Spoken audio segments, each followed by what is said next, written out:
Hi everyone, I'm Tom, and today I'm going to be talking about Aeon's End War Eternal, which is a standalone expansion for Aeon's End, which is a game from last year. And if you want to see how the game plays and a playthrough, I already did one for the base game, which plays, pretty much the same thing. This is more heroes, more enemies, and more cards basically for it. You can just buy it and it comes with all of the basic cards and play this just by itself, or you can combine it with the base game. Now, with War Eternal, it came with a brand new art style, which I think is a massive improvement over the first edition. And I like the first edition just fine. I thought it was an excellent game, but it comes with a new art style. If you would like to see more of that, if you would like to see a comparison between the two, in case you're deciding between the base game first or second edition, I've done another video, which you'll find in the description, where I talk about the update pack which I bought, which comes with the new cards and things. It doesn't come with new tokens and everything, but a lot of the game is upgraded to the new artwork. But you can go and look at that video if you want to hear more about that. This is just going to be about what's new in this game. Okay, so I'm going to assume now that you know a bit about Aeon's End, or you've seen the playthrough or something. Again, you can go and watch that if you don't know anything about the game. So let's look at the new heroes for a start, the new breach mages. So we've got Garou. You can see that they've got as with the mages from the first game, they start with their breaches in different positions. Gex here doesn't even have number 1 breach, but Garou, his special ability is it lets him discard prepped spells. So instead of letting them go off, he can prep them and then use his special power once he's got enough charges to discard them and do potentially a lot more damage than those spells were going to do in the first place. 4 additional damage for each spell you discarded, and you can divide it however you choose across enemies, which normally you can't do. We've got Gex, who, as I said, has only 3 breaches. And her ability is she can destroy cards much easier and let someone else draw cards and gain life, which is a very good ability to have. Also, her card's interesting because it lets her take cards from other people's discard piles. It's a cooperative game, so you want permission from the people, but it's good there where if somebody's just used a card and it's on top of their discard pile, and it could be really useful because it goes from the top of their discard pile, so they're potentially not going to get it for a while, into Gex's hand, which can be used right away. So that could be really, really useful. But then again, it's now gone into her deck, and those people won't have the card anymore. Desmodea, her special ability lets her destroy breaches. Let me grab one, actually. So we start with those 4 breaches. You might hear a bit of rustling here. So she can destroy someone's 1 or 2 breach, and any spells that are prepped there, they get back. And it's replaced with a sigil breach, which is +2 damage. The 3 and 4 breaches anyway give you +1 damage, but your 1s and 2s don't give you any extra benefit. This replaces the breach with a +2 damage for every spell that you prep to it. And if you did have whether you had a spell there or not for the one that was destroyed and replaced with a sigil breach, that player can now prep a spell to it. We've got Ulgamore, who is very good at healing. He can gain 6 life, or if he's exhausted, an ally can gain 5 life. So he's very good at healing himself, and you want to keep his health high because he loses this card if he has 2 life or less. But otherwise, he gains 3 essence, gains a charge, but then suffers 2 damage. So it's all about trying to keep him at good health. We've got Mazahedron, whose special power does not actually take that many charges, compared to, the 5 or 6 that it usually takes. His only takes 4, and it lets him gain a gem that costs 4 or less from any supply pile, and Gravehold, the city we're trying to protect, gains life. Quilius is an assassin, and she has these tokens available, these trophy tokens, these horn-looking things here. She doesn't start with them, but she has them available. When she plays her Extinguish, it deals a damage, when the spell goes off, you have to prep it and then wait till the next turn and then the spells go off. It deals a damage if the damage causes a minion from the Nemesis deck to be discarded, so if it kills a minion, she gains a trophy token. She's got 2 of those cards, so she starts off with a fewer basic card because she's got a unique starter card, an extra one of those.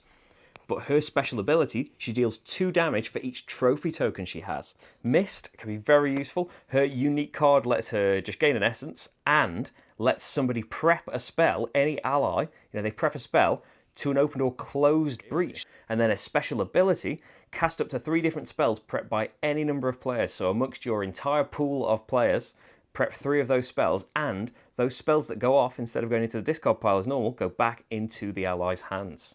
And finally, Jan Magda's ability sets off damage when you open or focus breaches while this is still prepped, otherwise it just does a damage like a spark. And his special ability lets him gain cards from supply piles, and if he has 4 open breaches, allies gain cards from any supply pile as well, so he can really help you get cards, and he's really encouraged to get his breaches focused and open. Okay, that was the heroes. Let's start to look at the bosses. So this is the Umbra Titan, who I believe is the, Aeon's End, if you've played the first one, it comes pre-packaged so that you can just open certain decks and just start playing, and I believe this is the one that, it recommends for your first game. Umbra Titan starts off with Nemesis tokens, 8, unless you're playing the increased difficulty where he only starts off with 5. When he unleashes, depending on how many cards he's got in turn order, he either deals damage to the player or Gravehold, or you can choose for him to lose a Nemesis token. And all of his special cards, each enemy adds 9 cards to the enemy deck, 9 specific ones. His cards and the enemies involved often do things like give you a hard choice to make, like his Unleash. You can take this terrible effect, you can discard all of these cards, all of these bad things can happen to you, or you can make him lose a Nemesis token, which all seems fine. Why wouldn't you want to make him lose the Nemesis tokens? Well, because when he has 0 Nemesis tokens on him, Gravehold's foundation is undermined, it collapses, and we lose. So it's all about trying to balance out how many tokens he's got left and how much damage the players can take, really. Hollow Crown is interesting because you can't actually deal him damage, and he's only got 1 HP. He instead has got a deck of Acolytes, which, as well as his normal 9 that he adds to the deck, he's got these Acolytes who are incredibly frustrating indeed. They will come out whenever an Acolyte is discarded, you draw a new Acolyte, or sometimes you might have to put more Acolytes out based on these. But they will do, like normal enemies, they will cause things to happen when he unleashes. You resolve the blood magic effect of the Acolyte with the highest life. You need to basically go through this Acolyte deck as quickly as you can to win the game. When a player is exhausted, Gravehold suffers more damage as well. So it's all about trying to battle out these things. They've all got actually quite a lot of health, 18 and 11 health just for a lot of the Acolytes. They are going to really get in your way.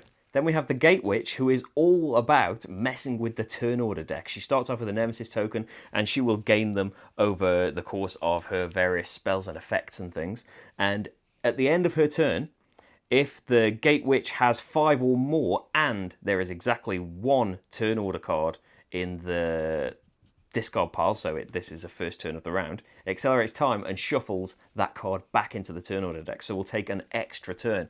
And other things like, there are things that unleashes gain a Nemesis token. This power thing, if this goes off, unleash until Gate Witch has 6 Nemesis tokens, and then place it on the bottom of the deck so it's going to come out again. If reveal the top card, if it's a player turn order card, discard it. You're going to get 1 fewer round this turn. She's all about messing with that and trying to give herself more turns and you fewer turns. And finally, we have the Magus of Cloaks, who is all about getting Nemesis tokens on him again. His Nemesis tokens reduce the amount of damage that he takes by that many Nemesis tokens, and he loses 1 Nemesis token. So he's all about preventing damage to himself. And his cards, as you might expect, are all about putting more Nemesis tokens on him, and then sometimes, the number of Nemesis tokens he's got on him, like this one, Gravehold suffers damage equal to the number of Nemesis tokens he has, then he gains 1, and he can't have more than 8, in less than 2 or more than 8, so he's always going to prevent 2 damage. He does start off with only 35, which, compared to the two the 2 more normal enemies, they start off with 70, so he's got half as much health, but he's going to always prevent at least 2 of the damage that you're doing to him, so you're going to need much more powerful spells to be able to affect him in any way. And while you're trying to get through all of that, his minions and his cards are all about putting those Nemesis tokens back.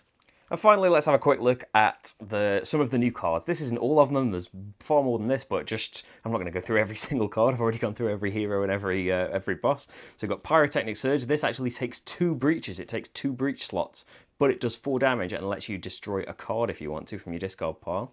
The Celestial Spire does 3 damage, but if there are no Celestial Spires left to buy, if the supply pile is empty, an ally can draw a card as well, which makes it better. And the Aurora, while it's prepped, you can gain a charge during your main phase, but when you actually let the spell go off, it does 3 damage.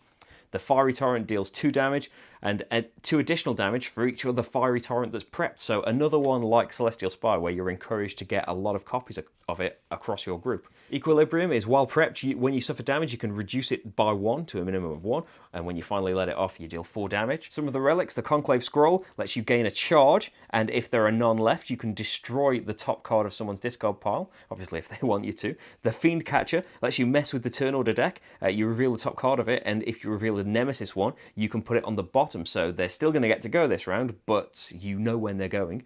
The Vortex Gauntlet lets you cast someone's prepped spell, and it goes back to their hand, so they can do it again. They've got an extra card for their next turn.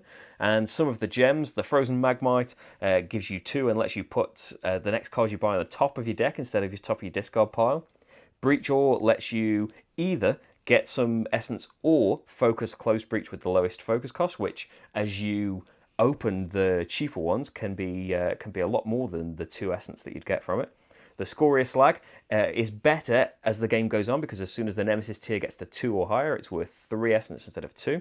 And the Erratic Ingot is worth 2, but an extra 2 if there is a Nemesis turn order card in the turn order discard pile. So you want the Nemesis to have gone before you play this, and maybe in your first turn of the round, then you will maybe hang on to this and hope that the Nemesis goes before you. So that's a selection of some of the stuff from the expansion. There is a ton in the box. As with the original Aeon's End, there was there's another 8 characters, another 4 bosses, another ton of cards, and it can all be mixed together. It has said that beware of if you mix the basic Nemesis cards, if you mix the original ones from them with the ones from this expansion, you might find that you could get unlucky and get a ton of cards that do damage to Gravehold, and unless you've got a lot of things that help out Gravehold, it's going to be a lot harder. That is just part of the shuffling, so maybe they would be ones you wouldn't mix in, but otherwise it's just more stuff. And whenever it's a Dominion style deck builder where there are a certain number of supply piles mixed together and you randomize it every time, it's just brilliant to have more. But if you'd like to see me talk more about the game, you can click the box on here. But thanks a lot for watching, everyone, and I'll see you for the next game. Bye.